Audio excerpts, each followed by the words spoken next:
stable in Him, firm in the Word, and able to rely and trust solely on Him, then the blessing that He gives us can not only harm us, but harm other people. So it's important that He tests our faith, that He requires, and test is maybe not even the word, it's growing of our faith. He's forcing our faith to grow in order to wait for this blessing to come. If immediately every time you heard a promise from God you received it, then there wouldn't be a whole lot of faith involved, would there? Amen. So He tests us in this way. The other thing I want to bring up is that in this day and age, it's kind of difficult because we are so used to receiving everything immediately. We're on that microwave timetable. We got drive-thrus, drive-through fast food. We got drive-through pharmacies.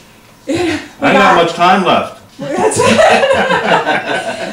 got high-speed internet. We think everything should be now, now, now, now, now. And so it's hard for us when God says, wait, trust me, believe my word. Believe my word over your circumstances, even though you don't see it. That's what real faith is. Amen? Amen. Let's move on further. Let's go to Jeremiah 29. That's all the way back in the Old Testament. I'm jumping you backwards now. Jeremiah chapter 29, verse 11. Anybody get anything out of this today? Yes. Yep. Good. Means God has to hurry up. All right. For I know the plans I have for you, declares the Lord, plans to prosper you and not to harm you, plans to give you hope and a future.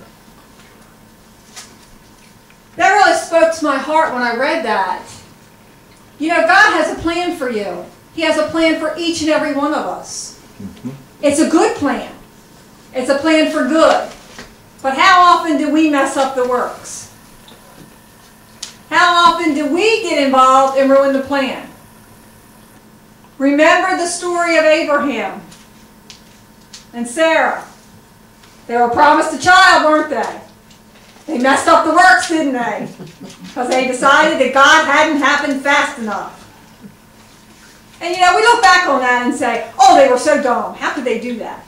But in all fairness, let's think of our own selves. Abraham and Sarah waited 10 years from the time they heard God say you would have children. And they still didn't have any kids. At which point they thought, oh, well, maybe we missed it. And at that point, Sarah gave Abraham Hagar and said, maybe it is that I should have children through them. Now, didn't take long after that happened. Hagar was still pregnant, and Sarah said, I made a mistake. Yeah. This woman that I gave you is now throwing it up at me that she's pregnant with a child. And I can't stand it anymore. You've got to do something about it, Abraham. Yes. I think the biggest problem there is probably once we get to a point where, say, you maybe wait a year or you wait a couple of years, you start, Satan plays a part in it because you start rationalizing, saying, well, maybe God meant for me to go do this, and then He'll start working there. And then we wind up in the same position you said Sarah and Abraham went. Right. And when indeed God didn't say, God said, wait for me and I will do it. Wait for me. Many theologians feel that the blessing would have come soon after that 10 years, but that they actually prolonged it another 13 years before God again returned to Abraham and again gave him the blessing because of the birth of Ishmael. Well, then that just goes back to that first James 5:7 was the fact that God evidently had to correct things because of what they did. Mm-hmm. He had to get things to line back up to have His will done because they stepped outside of His will. Right.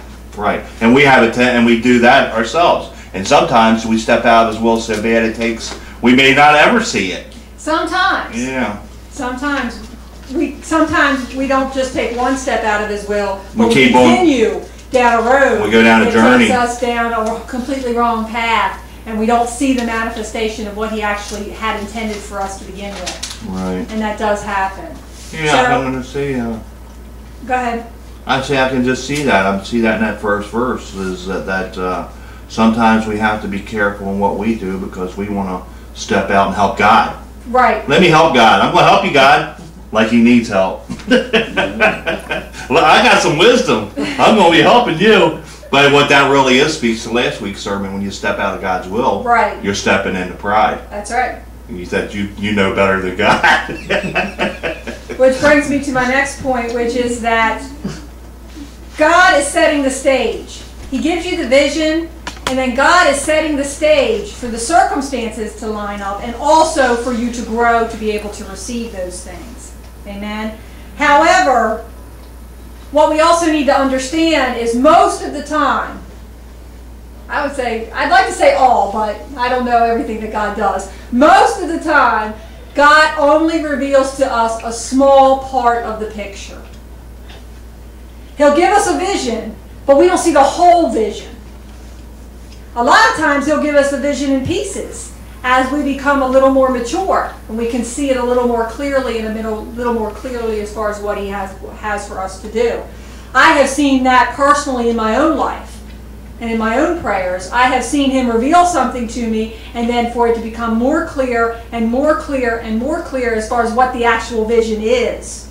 And I'm sure I still don't have the whole vision because it has not yet manifested. But He can always do more. Remember, exceedingly abundantly all we can ask or dream.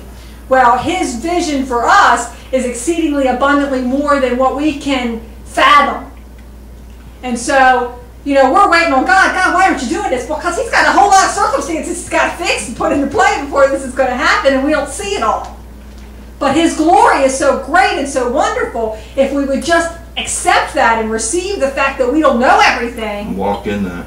And walk in that and say, okay, God, I know that you're getting other things ready and other things in place. Even if you do have me ready, something else isn't ready yet. Or someone else. Or someone else isn't ready yet. Right. Amen. And so we have to be willing to trust God and lean on Him and say, I know you are never late. Your timing is always perfect. Amen. Just to add a little trailer to that, I find that 9/10 of the time, God moves exactly how He moved with the Israelites. He moved them out of Israel, down to the desert, to here, to here, to here, and to here. You have to have enough faith to make them steps. From here to here. He very seldom, in other words, lays the whole thing out and gives you the whole thing. He wants you to walk the steps out by faith. And their lack of faith caused them To stay in the desert for 40 years. For 40 years. Or take a, 11-mile trip and make it... 11-day journey took them 40 years. That's a perfect example for that. It is. And how many of us are on a 40-year journey? Yeah, I'm doing 35. I'm close, baby. Oh, Lord. Okay, let's continue on. Let's go to Isaiah chapter 40.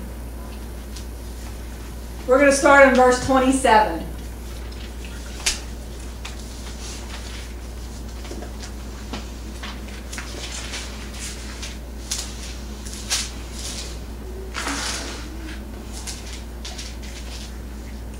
Okay, we there now?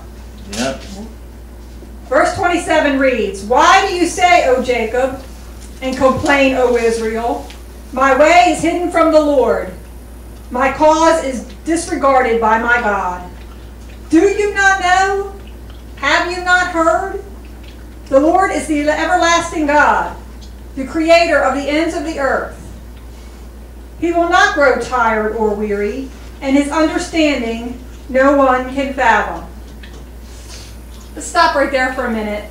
Don't we do that? We complain. God, why are you taking so long?